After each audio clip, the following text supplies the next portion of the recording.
Assalamualaikum warahmatullahi wabarakatuh. Baik, kita lanjutkan ya. Tadi udah ada 2 jenis soal. Yang pertama tadi pilihan ganda seperti ini, dan yang berikutnya ada soal uraian yang jawabannya diketik manual, dan yang satu lagi jawabannya di-upload. Nah, sekarang bagaimana cara biar anak-anak itu bisa mengerjakan, dan untuk soal pilihan ganda kita bisa langsung tidak perlu mengoreksinya, nanti bisa dikoreksi secara otomatis. Nah, bagaimana caranya? Caranya ada seperti ini, klik bagian setting atau setelan ini, kita klik setelan. Nah, kemudian untuk bagian umum atau nanti kalau di browser panjenengan itu pakai bahasa Inggris, itu tulisannya general. Ini ada pilihan seperti ini. Yang pertama, kumpulkan alamat email, ini tidak perlu diklik, nggak apa-apa. Kemudian perlu masuk. Nah, ini ada 2 opsi, batasi untuk pengguna di SMP Islam Al-Azhar 23 dan organisasi terpercaya. Artinya adalah anak-anak harus menggunakan akun atau email dari sekolah yang kita share di awal tahun pelajaran itu. Nah, karena kita akan menggunakan itu, maka ini wajib dicentang biar anak-anak tertib menggunakan akun sekolah. Yang kedua, batasi ke 1 tanggapan. Kalau ini tidak dicentang, nanti anak-anak setelah mengerjakan, dia bisa ngulang lagi pekerjaannya dengan satu akun yang sama. Nah, kalau ini kita nyalakan, nah setelah anak mengerjakan menggunakan satu akun sekolah tadi, dia tidak bisa lagi mengulang pekerjaannya. Nah, ini biasanya karena ini tes ya untuk kenaikan kelas, maka ini lebih baik kita aktifkan. Maka anak-anak hanya memiliki kesempatan 1 kali pengerjaan saja. Kemudian, responden dapat 1. Edit setelah mengirimkan atau lihat diagram ringkasan dan respon teks. Ini opsional ya, tapi lebih baik ini tidak dinyalakan. Ya, tidak bisa diedit lagi setelah dia ngirimkan. Kemudian, yang kedua, presentasi. Kita klik saja untuk mengetahui isinya apa. Yang pertama, tampilkan status proses. Yang kedua, acak urutan pertanyaan. Nah, ini untuk biar enak, biar anak pas pengerjaan nggak bisa tanya temennya, "Wih, nomor 1 jawabannya apa? Nomor 3 jawabannya apa?" Nah, ini kita bisa acak soalnya. Nanti ini ngacaknya adalah per session, per bagian, ya. Jadi nanti pilihan gandanya akan diacak, kemudian uraiannya juga urutannya akan diacak secara otomatis. Maka kalau mau mengaktifkan fitur ini, antara nama, pilihan ganda, dan juga uraian harus dibagi dalam sesi yang berbeda seperti yang tadi saya contohkan. Karena kalau itu dicampur semuanya nanti mungkin kolom nama itu akan muncul di soal nomor 10 gitu ya. Kan nggak lucu juga. Lagi ngerjain nomor satunya pertanyaan, nomor 10-nya ditanya namanya siapa itu. Maka lebih baik dibagi. Ada 3 bagian seperti yang tadi kita bahas di awal.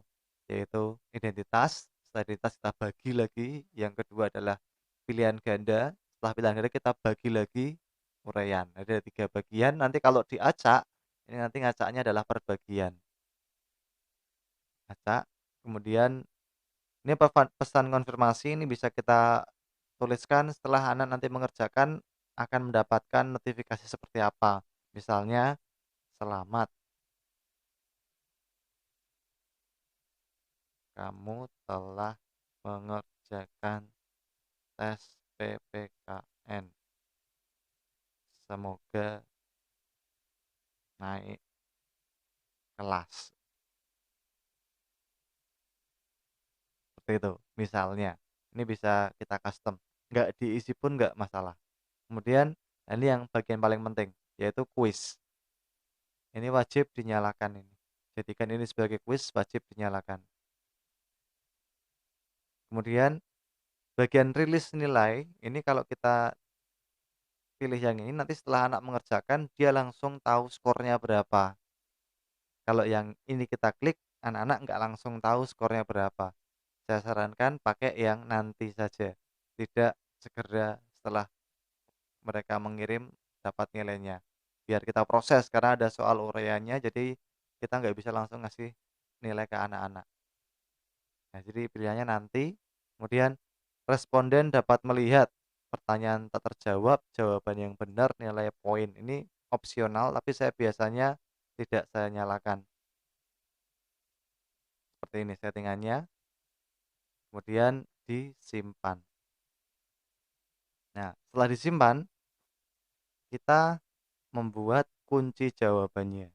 Untuk uraian tidak bisa dibuat kunci jawabannya, kita nanti koreksi manual, tapi untuk pilihan ganda kita bisa buat jawabannya.